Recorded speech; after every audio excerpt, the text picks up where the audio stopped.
Good evening, Europe, and welcome to our Paboys Eurovision podcast, in which we will discuss one particular entry every single episode. And today, we are your hosts, Joris. And Nikos, and every episode we will have a guest who represent their country. And today we have Gunel again to represent Azerbaijan. Welcome, Gunel. Yeah, thank you. Hello, salam alaikum. Hello. Thank you so much for being with us tonight. Would you mind to give a short introduction of yourself? Yes, my name is Gunel and I'm 20 years old. I live in the Netherlands. I was born in Azerbaijan and I speak Russian. Great, so you were here for Russia as well. We will put the link in the description for the Russia episode if you'd like to hear more of Gunel. And we already asked this, but could you repeat again, what does Eurovision mean to you? Well, I watch Eurovision every year with my family. It's nice to see other countries and their talents.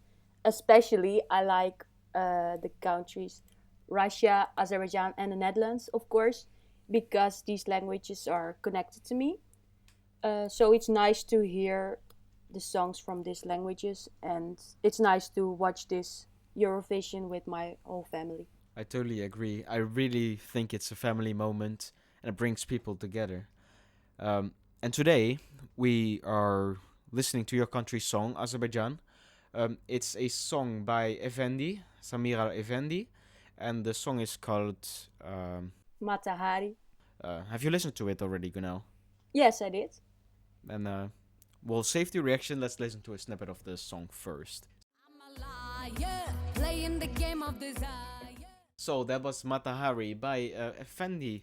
Nikos, what's your first reaction to the song? Well, I had to get into it, but when you're listening to it for a second time, I was really enjoying it. It's I say this to every song, but it's a nice song. It's great to listen to, and I really like the flute that is in there, the ethnic sounds. Yeah, I just don't know what instrument that is. A balaban. What? Balaban. It's a traditional instrument from Azerbaijan. Well, I think that really, I think it makes the song sounds way more ethnic and really Azerbaijani. Yes, I agree with you. What do you think more about the song, Gunel? Yeah, I really like this song. I also added it to my playlist. When you look at this artist, at Efendi, in my opinion, she looks a bit like Ariana Grande. I like that she is singing English, so everyone is understanding what she's singing about. Well, I actually don't know what she's singing about, because she's singing about this guy or girl, I don't know, called Matahari. Do you know who that is? I've done my research about this song. Margaretha Geertruiden, that's a Dutch songwriter, and she's better known by the stage name Matahari, where Samira Efendi is singing about. She was a Dutch exotic dancer and accused German spy who was executed by firing squad in France during World War One. And the song Matahari is about female power. In opinion of Samira Efendi, can a woman do anything? And female power cannot be compared with anything. And if suddenly you do not have enough inspiration now, let the stories of strong women in history become the source of that very charge of energy with which you can cope with everything and achieve even bigger success. This opinion is translated in the song as I'm just like Cleopatra. She is singing I'm just like Cleopatra, and she's referring to look at this strong woman. I'm just like her. I will be as strong as she is. Yeah, and maybe that's also a little shout out to the song she did last year, which is also called Cleopatra, and with what she is singing about. So it's also something about female empowerment, and also about her former song that's also about female empowerment. And talking about Dutch people, this song has actually been written by a lot of Dutch songwriters. I think there's only like one Greek songwriter, no Azerbaijani songwriters. Do you think that songwriters should come from the native country that they're representing? Do you think it's fair that songs are written by a broad range of different people from different foreign countries. Yeah, in my opinion, it isn't that fair because she's representing Azerbaijan, and it's a bit strange that Dutch people are wrote this song for her.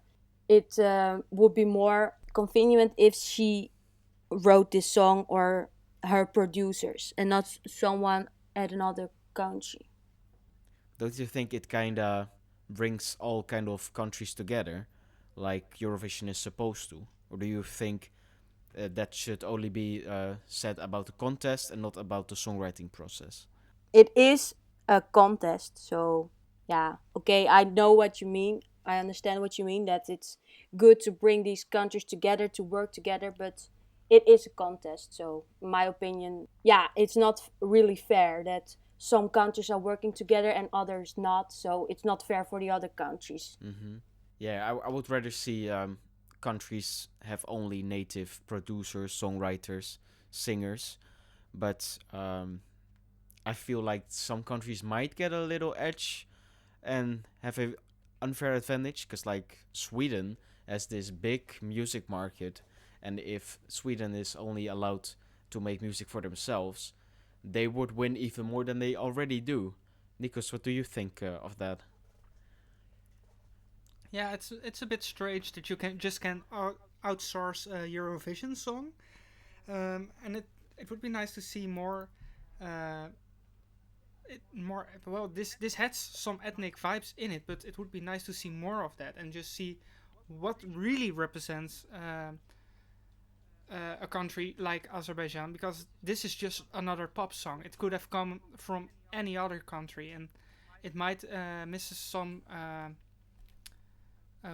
culture, a bit of background. It would be nice to have more, yeah, presenting songs. Yeah, I agree with you. So, Gunel, this song got announced. How did the general public in your country think of this song?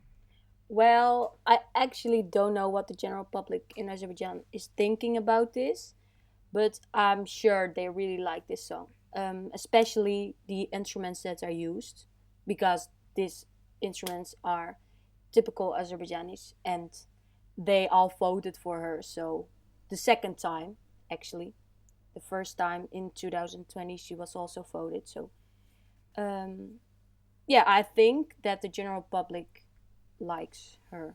Well, you say that she got voted. How does a song in Azerbaijan get promoted to be a Eurovision song? Is it something with a contest? Yes, they have an internal contest. Not as here in the Netherlands. In the Netherlands, they just choose someone, but in Azerbaijan and also in Russia, they have a real contest. Contest, so you can, as you are an artist, you can say I will sing at the Eurovision, and then there is a contest, and then people in this country, so now in Azerbaijan, are voting for the one that they think will be the best to represent Eurovision this year. All right. So, was she a big winner, or was it a close call for her? No, she was a big winner because, yeah, mostly because she was also voted last year. And does the general public also know this girl from previous songs, or like woman actually? Um, or Yes, can you recall some of her previous songs? I didn't know her personally, but Efendi, Samira Efendi, competed in the first season of The Voice of Azerbaijan, and she finished here second. She didn't win, but she was second, and many people will know her from this show. Did she have like a career after the Voice of Azerbaijan? Yes, she's still a singer. She's still writing songs. So she didn't stop with being an artist in Azerbaijan. Okay. And talking about artists in Azerbaijan, is there any other famous artist from Azerbaijan you would like to see perform at Eurovision? Yes, I'm actually not very familiar with Azerbaijani artists, but I really like the singer Emin Agalarov. He was born in Azerbaijan, but he sings in Russian. Yeah, so Emin, I think, would be a good represented artist for the Eurovision of Azerbaijan. Well, I think we'll listen to a snippet of the song from EMIN, and then we'll have the first reaction to it.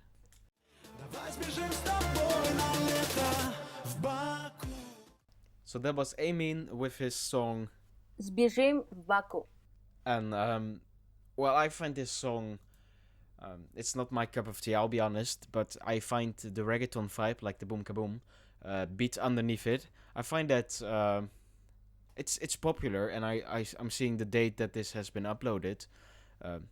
It's kind of before the big reggaeton era, where all the music that was produced was reggaeton. So I think this was way ahead of his time. I think the guy sings well. I think the song is like about Baku, because he sings about Baku. Is it about Baku, Gunel? Yes. He's singing about escaping to Baku. Давай сбежим с тобой в Baku. Let's go escape to Baku, the capital of Azerbaijan. And who is he singing this to? To his love. To the woman who he loves. So that was EMIN. Are there any other countries that have entries that you want to talk about, Gunel? Well, yes, I listened to other countries and I realized that many songs are about women rights or strong women. And I also like the song of Israel.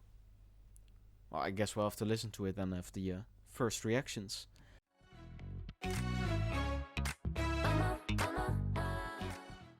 So this was Eden Alene with her song Set Me Free. And she's also coming back. Last year she was the representative for Israel, but it got cancelled. And this year she was internally selected. And last year it was in a national final. She's coming with the song Set Me Free. I think it has kind of what we've been seeing last year as well, with like The Weeknd and Dua Lipa, like the 80s dance music, but also this epic with choirs and violins. I do like it, but I find after the first minute and a half, it gets kind of stale and boring. But this girl can sing. Oh my god. I've heard her live last year, and it was very good. So I'm excited for what she'll be bringing to the Eurovision stage. Gunel, what do you think of this song? Yes, I agree with you. I also really like her voice. And I really like the beats. I also agree that this is a popular beat that almost every artist is using nowadays. And in my opinion, many songs at the Eurovision are using the same beat the whole time, or the same lyrics. So it's not the whole story that they are singing. It's more that it's a good beat, and that there's one sentence that they are repeating the whole time.